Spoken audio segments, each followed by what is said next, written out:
Okay, here we go. Hey everyone, and welcome to another Roofing Contractor Q&A.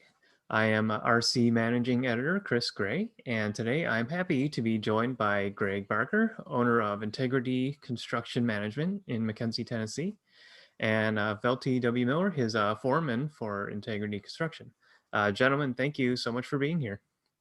Thank you, Chris, for having us. Great, yeah, my pleasure. And now let's just dive into a little bit of background here. How did the two of you kind of get started in the construction industry?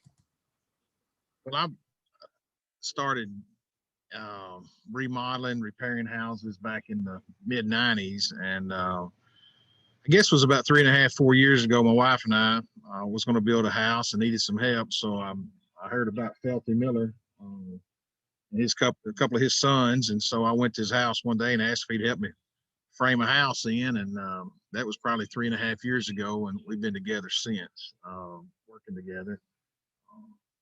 Yeah, that's my start with Felty.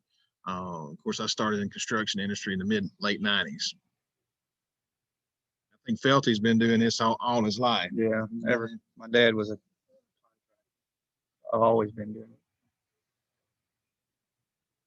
Houses, barns, roofing. All right, great. Now, as I understand it, you do work with. Is it an entirely Amish crew, if I'm correct?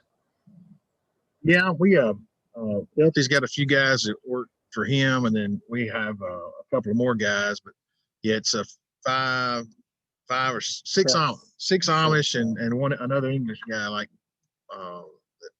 that helps us too. So just 7-man crew plus me. Excellent. Now, as I understand it, Amish workers pride themselves on their craftsmanship and their manual labor. How has it been working with the crew? And then, Felty, for you, how has it been working with Greg?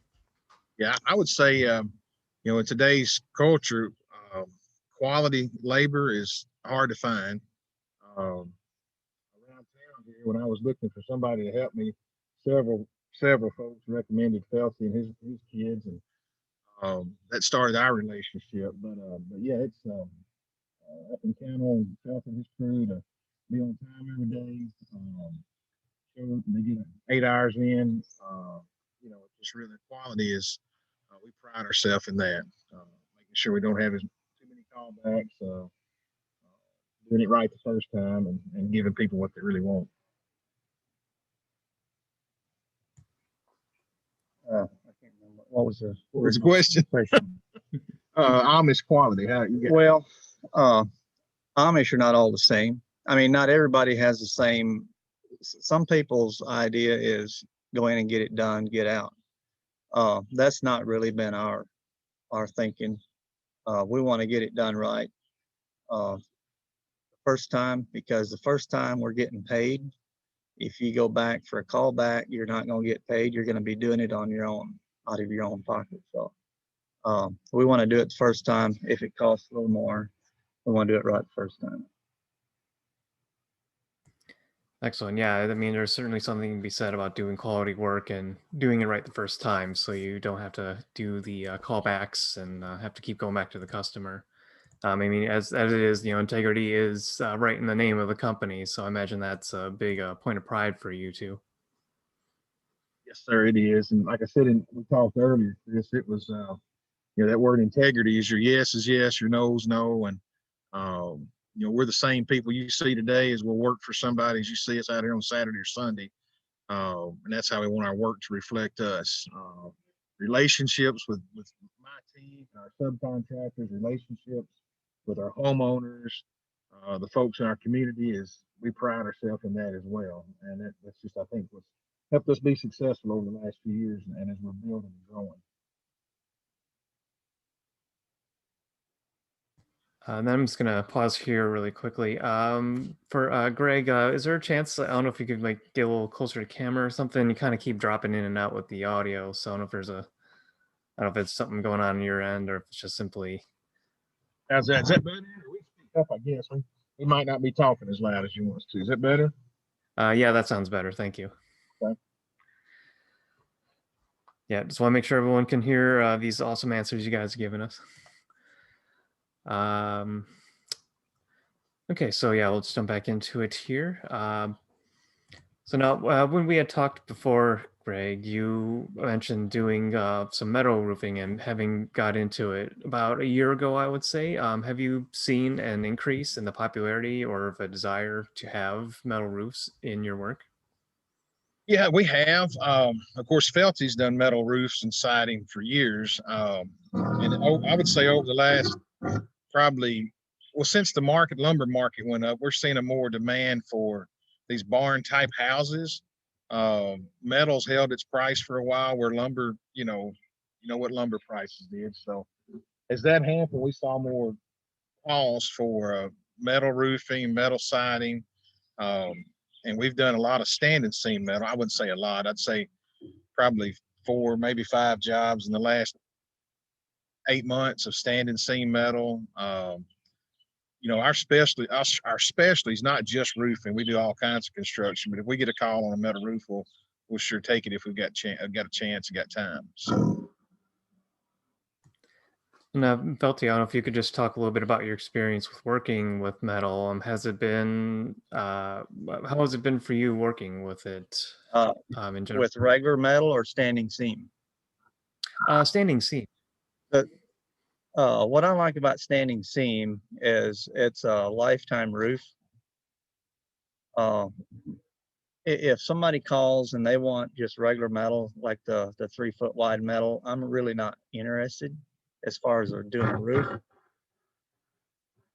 But when you go to standing seam, you're going to more of quality. Everything, the people that want standing seam generally are willing to pay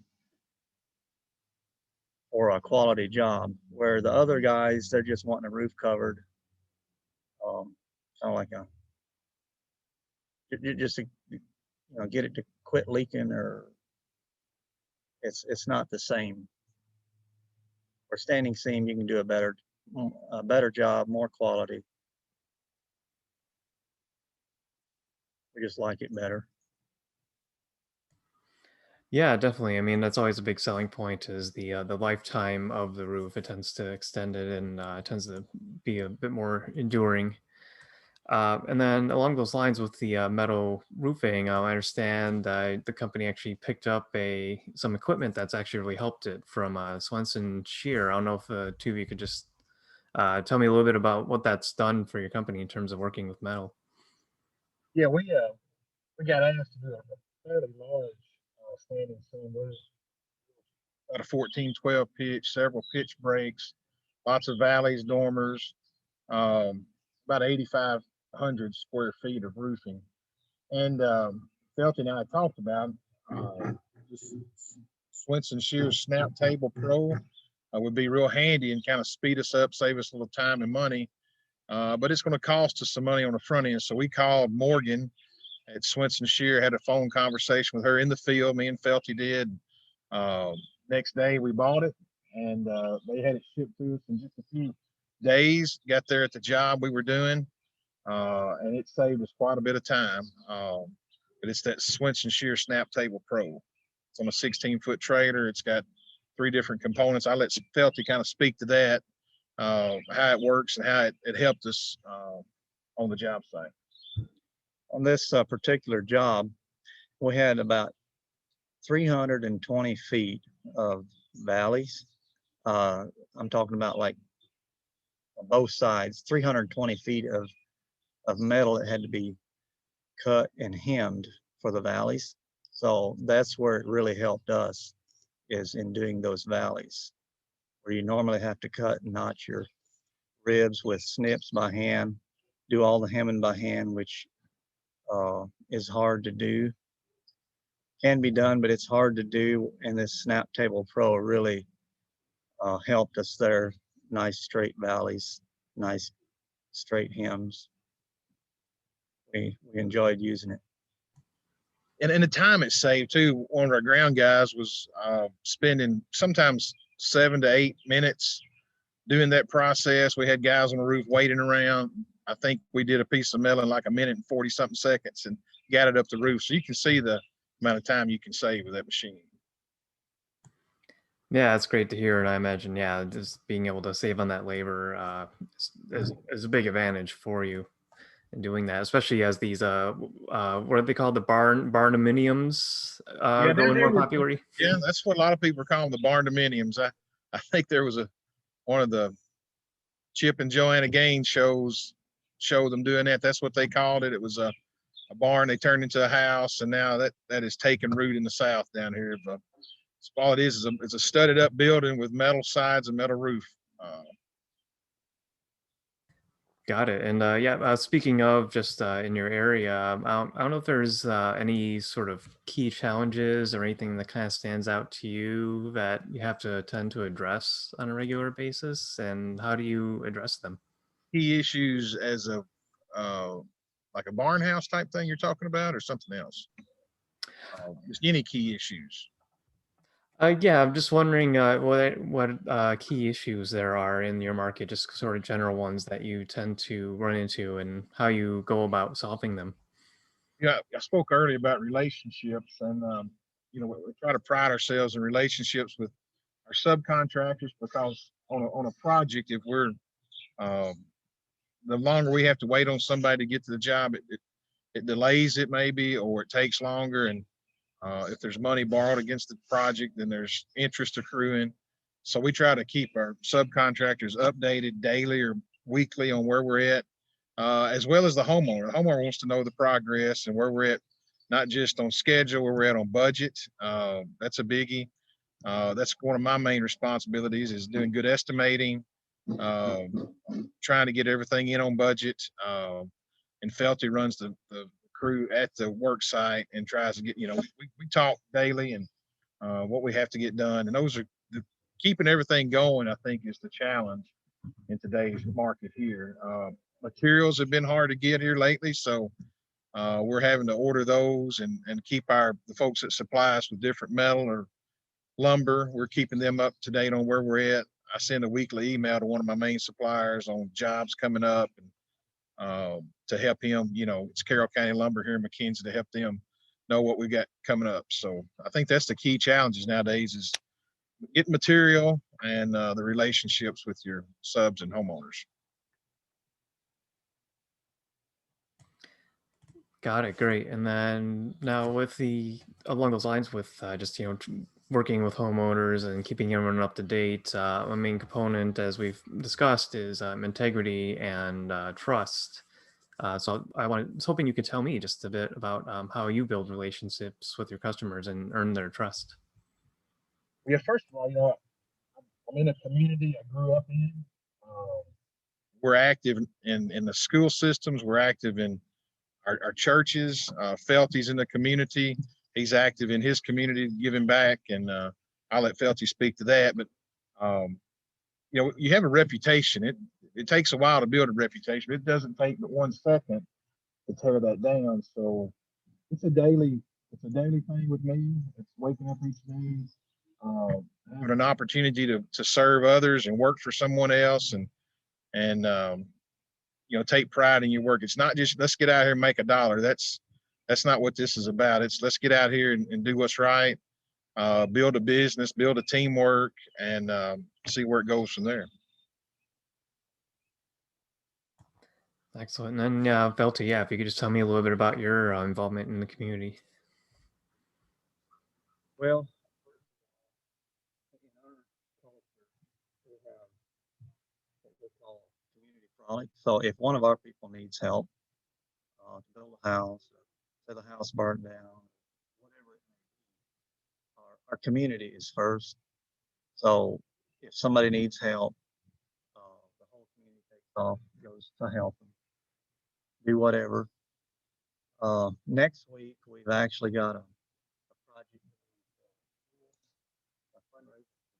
We're doing a roof next year, and all the money will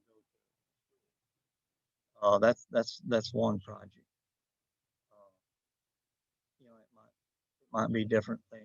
Might be somebody fence, And then also in the past, I have helped with blitz bills or so. I mean, that's it's I mean, keeping our families first. I mean, if somebody needs help, our work is second. That's something I fed off of Felty about community and family, and I think he's fed off of me. We both, everybody in our community knows we're family people. I've got 3 daughters in this community.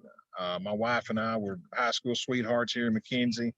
Felty's been in his community for forever, and everybody knows us, and it's kind of helped our relationship blend the Amish community with the English community work together well and things like that.